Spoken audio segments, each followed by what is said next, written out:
दोस्तों ये रीसेंट एक बड़ी खबर है, न्यूज़ बहुत बड़ी हो चुकी है और इसमें ना छोटी छोटी चीज़ें हैं जानने वाली। रिसेशन, सरल भाषा में मंदी भी कहा जाता है। मंदी मंदी छा गई है यूके और जापान में।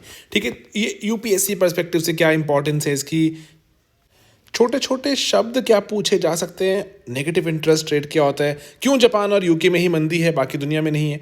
तो इसके बारे में आपको मैं चाहता हूँ कुछ कुछ समझाना। ये एक इंपॉर्टेंट न्यूज़ थी, डेवलप हुई, इंटरव्यू चल रहे हैं यूपीएससी के, उसमें भी पूछा जा सकता है। तो एक बेसिक सी चीज़ समझ लो फटाफट से। दोस्तों सबसे पहली बात, जैसे देखो मंदी का मतलब क्या होता है, मैं आपको ना थोड़ी सी कहानी सुनाता हूँ। जैसे ना कहानी पता है ज़रूरी क्यों जाननी, क्योंकि ना परिभाषाएं बदलती रहती हैं। मंदी या रिसेशन की परिभाषा कैसे बदली, देखो एक ना बात समझो। 1945 के बाद जब वर्ल्ड वॉर टू ख़त्म हो गया तो अमेरिका ने बहुत सारा पैसा खर्च करना शुरू किया दुनिया भर में। दुनिया भर में यूरोप को बना रहा है, वो यूरोप में बहुत तबाही हुई थी, उसको बनाने के लिए पैसा दिया और बहुत सारी कंट्रीज़ को पैसा दिया। तो उससे हुआ क्या कि अमेरिकन कंपनीज दुनिया भर में विस्तार हुआ। अमेरिका में बहुत तेज़ी से ग्रोथ देखने को मिलती थी। तो जैसे अमेरिका वाले, जैसे मान लो कि अगर ग्रो कर रहे हैं तो कोई कभी ग्रो कर रहे हैं 7% पे, उनकी उनकी जो इकॉनमी ग्रो कर रही है, कभी 10% पे ग्रो कर रही है। लेकिन मान लो 10% पे ग्रो कर रही थी, अगले साल देखा अरे 6% रह गई, ओहो सिर्फ 6 रह गई, बड़ा मज़ा नहीं आया ना। 10 का जो मज़ा आया था वो 6 में नहीं आया। तो इसीलिए यहाँ पर एक बात शुरू हुई कि अगर ना स्लो डाउन आता था तो इसको भी वो मंदी के जैसे देखते थे। लेकिन परिभाषाएं बदली बदली बदली, है ना। देखो कैसे बदली। 1970 के दौर में, 1970s के दौर में, जब जो अरब दुनिया से थोड़ा जो जो जो कश्मकश शुरू होती है अमेरिका की, और उसके बाद अरब कंट्री जो तेल जो प्रोवाइड करती थी वो नहीं प्रोवाइड करती, एंड सडनली अमेरिकन इकॉनमी रुकती है। अमेरिकन इकॉनमी में ब्रेक लगता है, एकदम से आगे बढ़ने से रुकता है। तो उसमें देखते हैं कि अरे ग्रोथ तो बिल्कुल रुक गई। जो ये मान लो कि 100 थी पहले हमारी इकॉनमी, 100 चीज़ें बन रही थी, तो 110 बन रही हैं अगले साल, है ना। उसके अगले साल देखें मान लो कि 121 बन रही हैं, तो ग्रोथ बढ़िया चल रही है। लेकिन एक बार देखा अगले साल अरे 121 ही बनी, आगे बढ़े ही नहीं। उसके अगले साल देखा अरे इस साल तो हम 121 भी नहीं बना पाए, 119। कॉन्ट्रैक्ट कर गया, घट गया। जितना हम सामान बना रहे थे पहले, बढ़ रहा था, वो पहले रुका, है ना, फिर घट गया। घटने वाली चीज़ को मंदी या फिर रिसेशन कहा जाता है। अब इसको ना कंपेयर कैसे करते हैं, एक बार ना इसको भी समझ लो कि ना कि कब बोलेंगे कितना घटे, कि एक भी घट गया कैसे, साल दर साल देखेंगे, कब देखेंगे। तो ये ना बात जाननी ज़रूरी है दोस्तों। तो जैसे बताऊँ क्या होता है, आपको क्वार्टर्स का पता है। क्वार्टर्स कौन से क्वार्टर दोस्तों, ये क्वार्टर साल वाले क्वार्टर दोस्तों, वो वाले क्वार्टर बोल रहा हूँ मैं। तो साल में 12 महीने हैं, 12 महीने को अगर मैं 4 पार्ट्स में तोड़ दूँ, पहले 3 महीने को क्वार्टर 1, अगले 3 महीने को क्वार्टर 2, अगले 3 महीने क्वार्टर 3 एंड देन क्वार्टर 4। तो इसमें मैंने कुछ आउटपुट की, इकॉनमी ने इसमें कुछ आउटपुट की, इसमें कुछ आउटपुट, इसमें कुछ आउटपुट।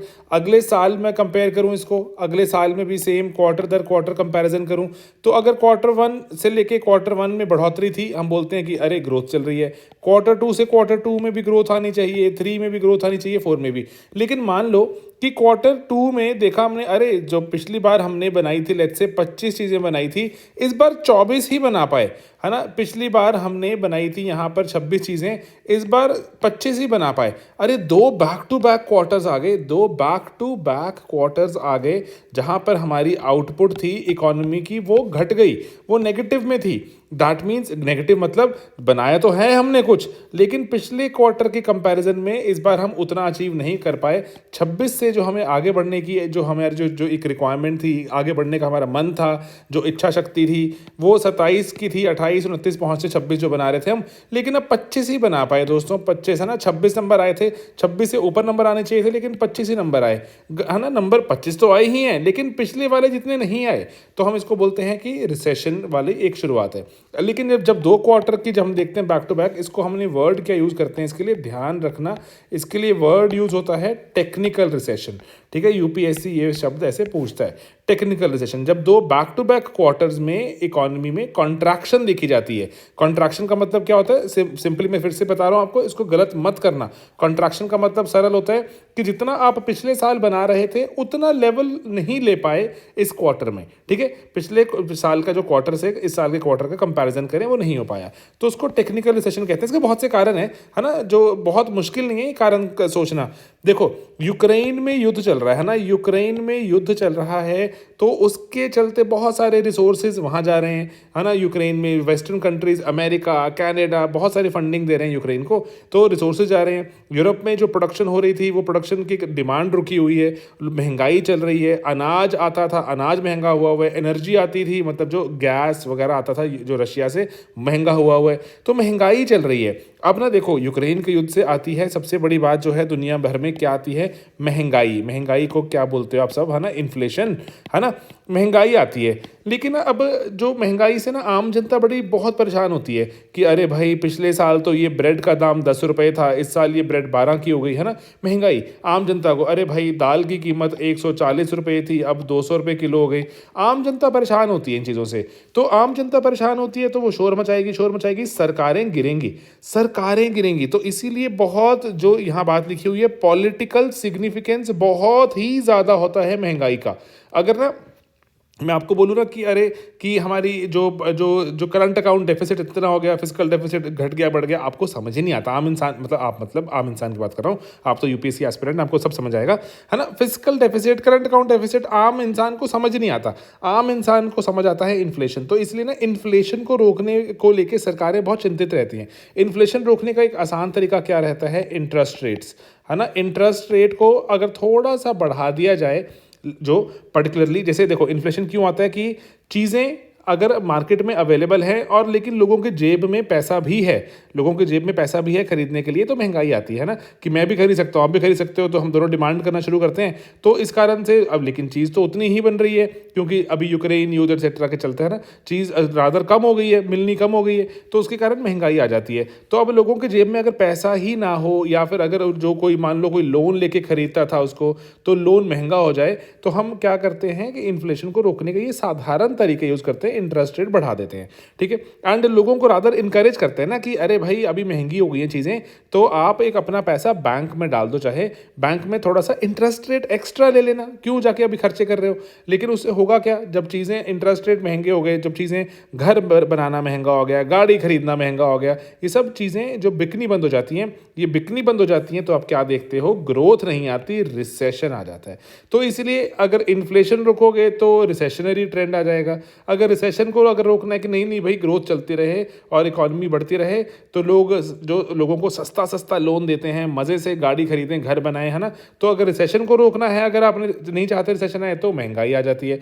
तो इसीलिए सरकारों के लिए, बैंक्स के लिए, जो हमारे उनके सेंट्रल बैंक से दुनिया भर के, रिजर्व बैंक जैसे हमारे देश में होता है, इनके लिए ना मुश्किल एक चीज़ रहती है इसको मैनेज करना, ठीक है। तो इसीलिए आप ये इसको ना, जैसे जब आप पर्टिकुलर सरकार में जब आप बन जाएंगे, मान लो अफसर वगैरह कुछ, तो आपको ना ये इंपॉर्टेंट कंसर्न होगा इन्फ्लेशन को बाकी चीज़ों के साथ मैनेज करना। अब जापान ना दोस्तों, जापान ना एक अलग लेवल पर चला हुआ है। जापान में देखो हुआ क्या, 2009-10 की बात है, दुनिया भर में यूएसए में कुछ कंपनीज ने थोड़ा तो काम कुछ खराब किया, बहुत ही जो ग्रीड का शिकार हो गई, एंड चलते चलते दुनिया भर में ऐसे ऐसे सामान और ऐसी ऐसी चीज़ें, मतलब फाइनेंशियल चीज़ें थी, ऐसा नहीं था कि कोई जो खराब समोसा बेच दिया दुनिया को, है ब्रेड खराब बेच दी, नो, फाइनेंशियल चीज़ें ऐसी ऐसी बनाई और जिसमें दिखता था रिटर्न बहुत ज़्यादा आएगा, बहुत ज़्यादा आएगा।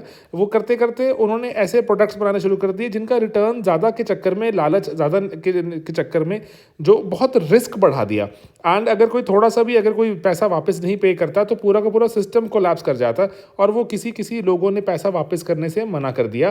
एंड जो उससे हुआ क्या, फाइनेंशियल क्राइसिस की शुरुआत होती है 2009-10 में। बड़े बड़े बैंक्स बेचारे, उनके बर्तन बिक गए, है ना, और फाइनेंशियल क्राइसिस का शिकार हो गए। तो अब यहाँ पर फाइनेंशियल क्राइसिस जब आता है, तो उस वक्त दुनिया में एकदम से पैनिक का माहौल है, और जो खरीदारी नहीं हो रही, लोग पैसा नहीं चाहते खर्चना, किसी की जॉब जा सकती है ना, ऐसा ऐसा माहौल चल रहा है। तो जॉब जा सकती है, अरे भाई पैसा जितना बचा हुआ जेब में बचा के रखो, खर्च मत करो, है ना, ये वाली जब चीज़ें आ रही हैं। तो फाइनेंशियल क्राइसिस में हुआ क्या, दुनिया भर में डिमांड को एकदम ब्रेक कर दिया, तोड़ दिया डिमांड को। उसके चलते सरकारें चिंतित थी। जापान की सरकार को थोड़ी ज़्यादा पसीने आ गए, तो जापान की सरकार ने क्या किया, ईजी मनी पॉलिसी ज़्यादा अपना ली, कि लोन के दर बहुत ही सस्ते कर दिए, और इनफैक्ट कई कई जगह पे तो नेगेटिव कर दिए, किसी किसी जगह चीज़ में तो, कि नेगेटिव कर दिए मतलब कि अरे भाई ऐसा होता है ना कि आप 100 रुपये उधार लेते हो और मान लो 8% रेट ऑफ इंटरेस्ट है, मुझे 1 साल बाद 108 लौटा देना है ना। 100 रुपये लिए 8% रेट ऑफ 108 लौटा देना। अगर इसको मैं सरकार चाहती है इनकरेज करना कि भाई लोग पैसा पूसा खर्चे थोड़ा सा, भाई कुछ लो सामान और जो सस्ता लोन ले लो मेरे से, ये लो चलो एक काम करो 3% लोन 103 लौटा देना। अच्छा और सस्ता चाहता हूँ करना 1% कि 101 ही लौटा देना। आपको लगता है अच्छा ये है कि 100 रुपये की जो चीज़ है 101 में ही पड़ रही है और लेकिन मुझे आसानी से उधार मिल जाता है, मेरे जेब में 100 रुपये नहीं है, मैं किस्तें बना के पे कर दूंगा जैसे भी होगा, सस्ता मिल जाता है ना लोन। अगर सस्ता मिल जाएगा तो इनकरेज होते हैं लोग कि अच्छा चलो मैं काम करता हूँ खरीद लेता हूँ। मान लो कि सरकार कहे 100 ले जाओ और 99 ही वापस कर दोगे तब भी हमें खुशी है, 99 लौटा देना, 100 तो लेके जाओ, सामान खरीदो, गाड़ियाँ खरीदो, घर बनाओ, है ना। तो नेगेटिव इंटरेस्ट रेट का भी यहाँ पर सरकार ने कॉन्सेप्ट इंट्रोड्यूस किया। इजी मनी पॉलिसी का कॉन्सेप्ट इंट्रोड्यूस हो गया कि लोन लो और बनाओ बनाओ। उसके बावजूद जापान में सामान नहीं बिकता इतना, और जितना प्रीवियस ईयर बनाया था उससे कम बना पाए इस साल, क्योंकि डिमांड ही नहीं है। किसके लिए बनाए? रिसेशन। तो इसीलिए अब ये और चिंता का विषय है कि मुफ्त में काइंड ऑफ आपको बिना इंटरेस्ट रेट वाला, रादर नेगेटिव इंटरेस्ट रेट वाला भी अगर लोन मिल रहा है, उसके बावजूद जापान रिवाइव होने का नाम नहीं लेता। तो इसीलिए ना आप देखते हो जो जापान की कंपनियां होती हैं एक्सेट्रा, वो बाहर की कंट्रीज में बहुत इन्वेस्ट करती हैं, क्योंकि पर्टिकुलरली इंटरनली उनके देश में रिटर्न नहीं आ रहा, बाहर इन्वेस्ट करती हैं, रिटर्न अच्छा निकाल लेती हैं। तो इसीलिए पर्टिकुलरली अब इससे, लेकिन जब सस्ता पैसा इतना अवेलेबल होगा, लोन सस्ता होगा, तो महंगाई आने का डर सताता है। महंगाई आएगी, सरकारें बहुत चिंता में आ जाती हैं।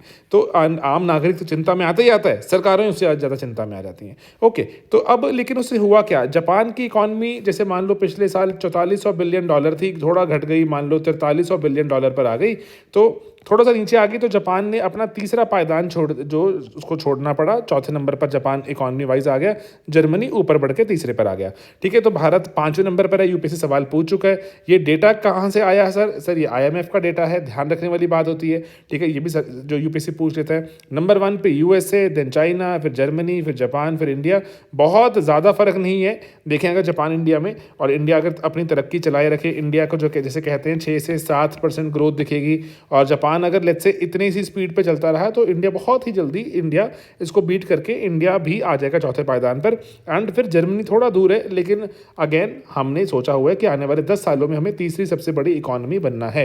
ओके ठीक है, लेकिन ना तीसरी बड़ी इकोनॉमी से बड़ी बात ये होती है कि देखो ये पर कैपिटा देखोगे कि अगर हमारी आबादी भी तो बड़ी है ना, 140 करोड़ लोग हैं, 150 करोड़ हो जाएंगे आने वाले वक्त में, तो हमारे पर हिस्से बहुत ही छोटा सा नंबर आता है। मज़ेदार कहानी नहीं है ना ये। तो डेफिनेटली अमीर कंट्री है, लेकिन लोग गरीब नज़र आते हैं। तो इसी कारण से हमें अगर सबको अच्छी एजुकेशन एक्सेट्रा, हेल्थ देनी है, सड़कें सुविधाएं देनी है, सरकार टैक्स पे ज़्यादा कमाएगी ना। अगर लोग ज़्यादा पैसा कमाएंगे, सरकार टैक्स बढ़ेगा, सबको चीज़ें अच्छी हो जाएंगी।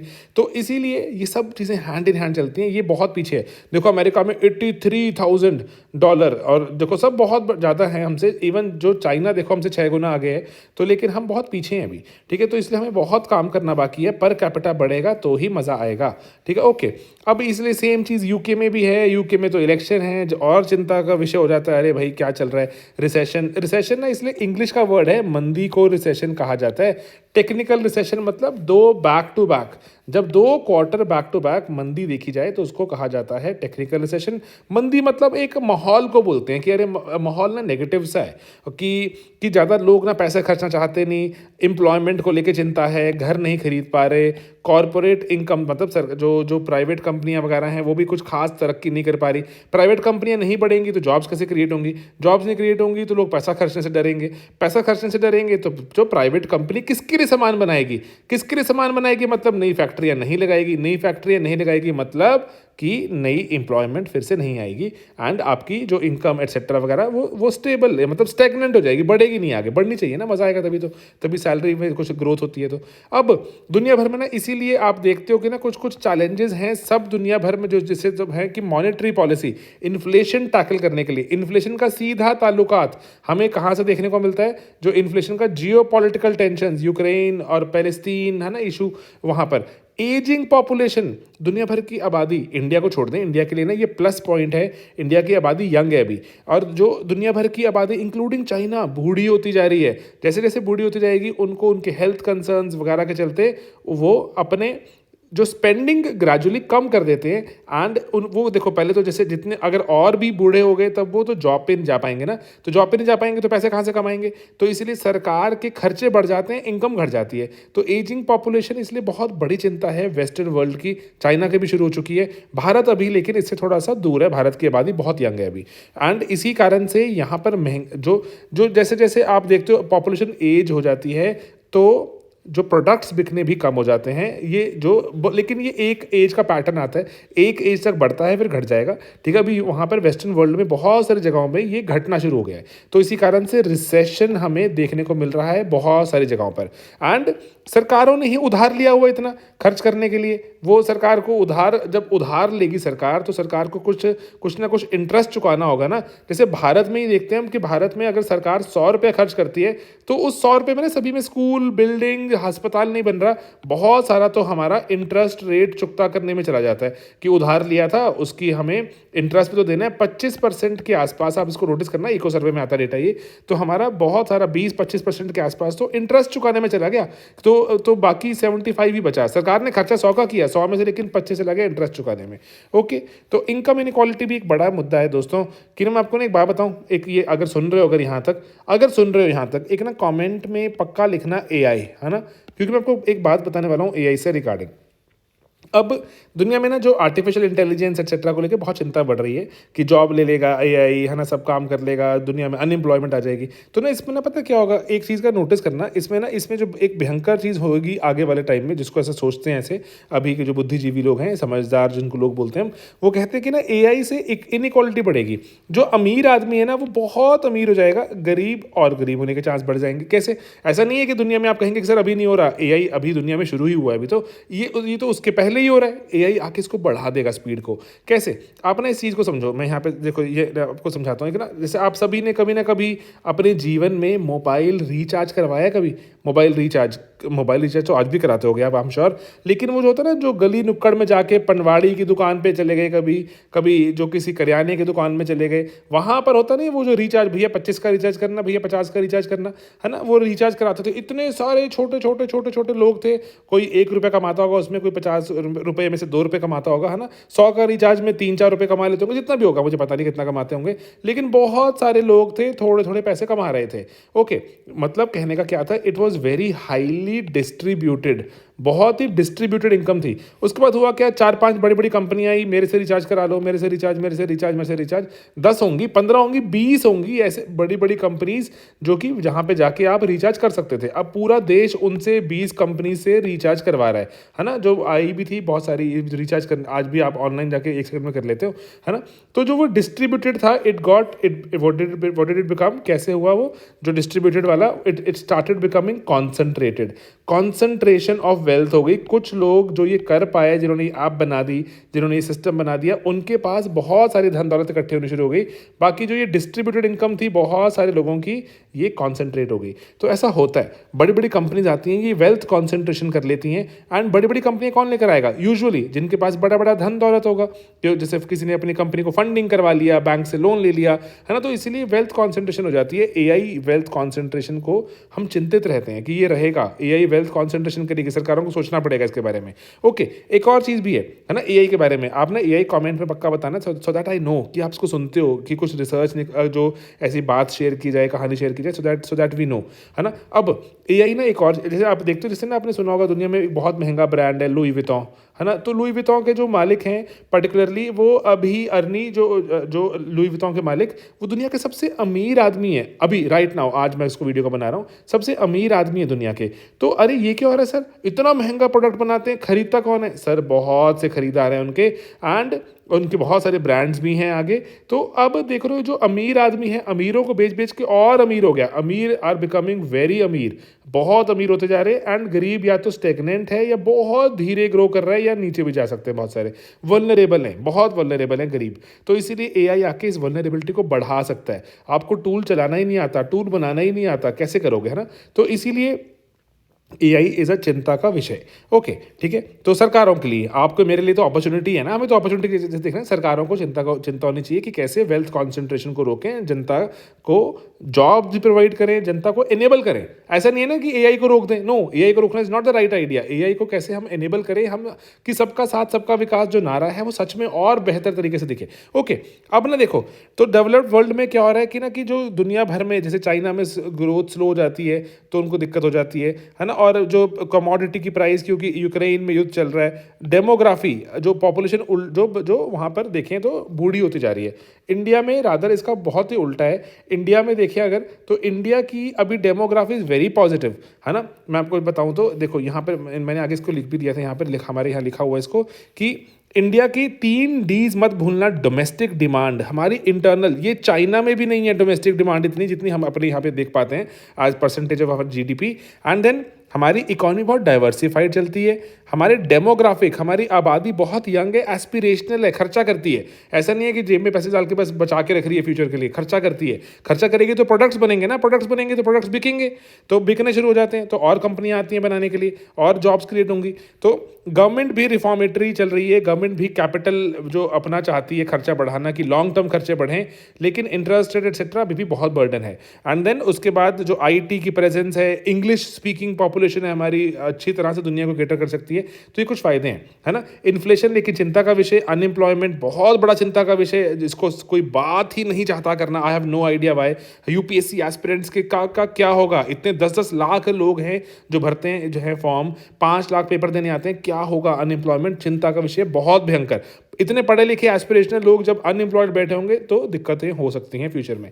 तो जो जो रूरल एरियाज़ में बहुत कोई खास काम नहीं चल रहा, है ना, और जियो पॉलिटिकल टेंशन चल रही हैं, तो इसीलिए ये सब चीज़ों पर हमें ध्यान देना होगा अगर हमें फ्यूचर का फ़ायदा उठाना है।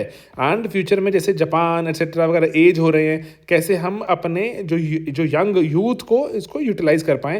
एंड रिसेशनरी ट्रेंड जो दुनिया भर में चल रहा है, भारत ग्रोथ विटनेस करे। आईएमएफ बोलता है कि भारत 6.8% से ग्रो करेगा 2024 में। बढ़िया बात है यार, इसका फ़ायदा उठाते हैं, है ना, और आगे बढ़ते हैं तेज़ी से जो हमारे पास हमने जो बहुत सालों से गुलामी सही एट्सेट्रा उसको अंडू करते हैं, है ना। वक्त आ गया है, तो ग्लोबल ऑपरेशन चाहिए होगी हमें इसके लिए। सस्टेनेबल डेवलपमेंट, ऐसा नहीं है कि हम बिल्कुल पर्यावरण को नुकसान पहुंचा दें, सब कुछ खत्म कर दें, ताकि अगर अमीर हो भी गए तो उसका सुख भोगने के लिए बचे ही नहीं दुनिया।